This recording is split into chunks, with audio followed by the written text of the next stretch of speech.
Hello दोस्तों, मैं आपका दोस्त योकाई लेके आया हूँ इस सीरीज का चैप्टर 3। तो चलिए शुरू करते हैं। 5वां टाइगर का घंटा हो गया है, लगभग दोपहर हो रही है। मैं कई चीजों के बारे में सोच रहा था, इसलिए लगभग 2 घंटे ही सोया। इस शरीर ने अभी तक कल्टीवेशन शुरू नहीं किया है, इसलिए ये अभी तक कमजोर और थका हुआ है। हालांकि यह मेरे सदियों के अनुभव और दृढ़ संकल्प को हिला नहीं सकता। स्प्रिंग की बारिश रुक गई है, तभी कोई फेंग युआन को नीचे से कोई आवाज सुनाई देती है। यंग मास्टर फेंग युआन, आप जाग रहे हैं। मैं ऊपर जाऊंगी और आपके नहाने का इंतजार करूंगी। ये भले ही प्यारी और मासूम दिखती हो, लेकिन वो आंटी की वॉचफुल जासूस से ज्यादा कुछ नहीं है। वह निर्दयी और घमंडी है, किसी भी पल मुझ पर वार करने को तैयार है। मुझे आश्चर्य है कि अगर एक दिन शेन कुई मेरा इस तरह इंतजार कर सके। मुझे आश्चर्य है कि कैसा लगेगा। भले ही मेरे पास भी एक नौकर है, वह शेन कुई जैसी बिल्कुल नहीं है। खूबसूरत होने के बजाय वह बूढ़ी और झुर्रियों वाली है। यहाँ तक कि मेरा नौकर भी मुझे सिर्फ इसलिए दिया गया क्योंकि मेरे भाई ने अंकल आंटी से मेरी तरफ से मांगा था। हालांकि शेन कुई एक सर्वेंट है, उसे कम नहीं आका जाना चाहिए। वो मदर शेन की बेटी है और मदर शेन पूरे परिवार की देखभाल करने वाली है।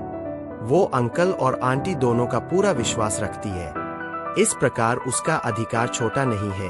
ठीक है, साफ सफाई करने की कोई जरूरत नहीं है। मेरे पिछले जीवन में डॉट में शेन कुई के अट्रैक्शन से धोखा खा गया था, और यहाँ तक कि मेरे मन में उसके लिए फीलिंग्स भी पैदा हो गई थी। अगर मुझे ए ग्रेड टैलेंट मिलती तो लोग सोचते वह मेरी कॉन्क्यूबाइन बन सकती थी, अपने स्टेट्स को सर्वेंट से मिस्ट्रेस तक बढ़ाने के लिए, और यह सब उसके भविष्य के लिए था। लेकिन अवेकनिंग सेरेमनी के बाद उसने मुझे अनगिनत नफरत और घृणा भरी नजरे से देखा।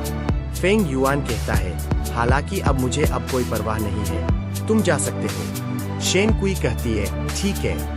फेंग युआन कहता है, क्या तुम तैयार हो छोटा भाई? वो कहता है, वह ज्यादा सोया नहीं है। मैंने अपने पिछले जीवन में कभी ध्यान नहीं दिया। मुझे लगता है अब यह सब बेकार है। फिर चलो नेक्स्ट सीन में हमें कुछ लोगों को बातें करते हुआ दिखाया जाता है। देखो, ये वही है जिन्होंने ये कविताएं क्रिएट की। सबसे आगे वाला है फेंग युआन है। देखो, ये फेंग ब्रदर्स है। वाकई ये अफवाहों के मुताबिक इमोशनलेस है। यह इस कहावत का एकदम सही उदाहरण है। जिनके पास आउटस्टैंडिंग टैलेंट होती है, वे आसानी से दूसरों की जेलसी को पा लेते हैं। कोई आश्चर्य नहीं कि मेरे सिगरेट की अनाउंसमेंट के बाद मुझे इतनी हार्श और कोल्डनेस का सामना करना पड़ा। देखो, यह फेंग झेंग है। क्या उसमें कोई टैलेंट भी है? वह अपने भाई की तुलना में बहुत कमजोर लगता है। कितना दुर्भाग्यशाली। मुझे आश्चर्य है कि उसे कौन सा ग्रेड मिलेगा। नेक्स्ट सीन से हमें फेंग झेंग को दिखाया जाता है। वो अपने ख्यालों में खो जाता है। वो कहता है, मुझे ऐसा लग रहा है जैसे मैं डूब रहा हूँ। मुझे खुद को एक साथ रखने की जरूरत है। अचानक अंकल आंटी दिमाग में आ गए। वो हमेशा साजिशें रचते रहते थे। स्टेप बाय स्टेप उन्होंने हमारे साथ छल किया, जलन पैदा की, हम भाइयों के बीच दरार पैदा की। पिछले जन्म में मेरे पास अनुभव की कमी थी, इसलिए बहुत कुछ ऐसा था जो मैं नहीं देख पाया, जबकि मेरा भाई बहुत मूर्ख और नासमझ था।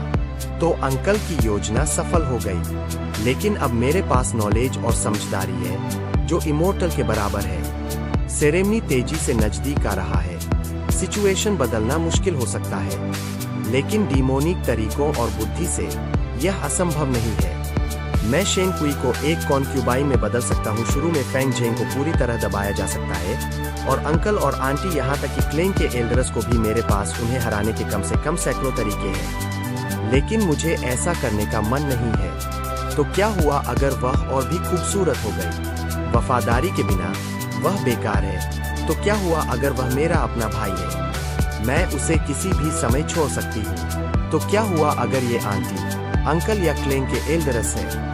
वो तो बस मेरे जीवन में गुजरने वाले व्यक्ति हैं। ऐसे लोगों पर समय और मेहनत क्यों बर्बाद करें? जब तक तुम मेरे रास्ते में नहीं आते, तुम एक तरफ हट सकते हो और भाग सकते हो। मुझे तुम्हारी परवाह करने की जरूरत नहीं है। Thanks for watching. Next chapter जल्दी ही आएगा, सब्सक्राइब करना ना भूले।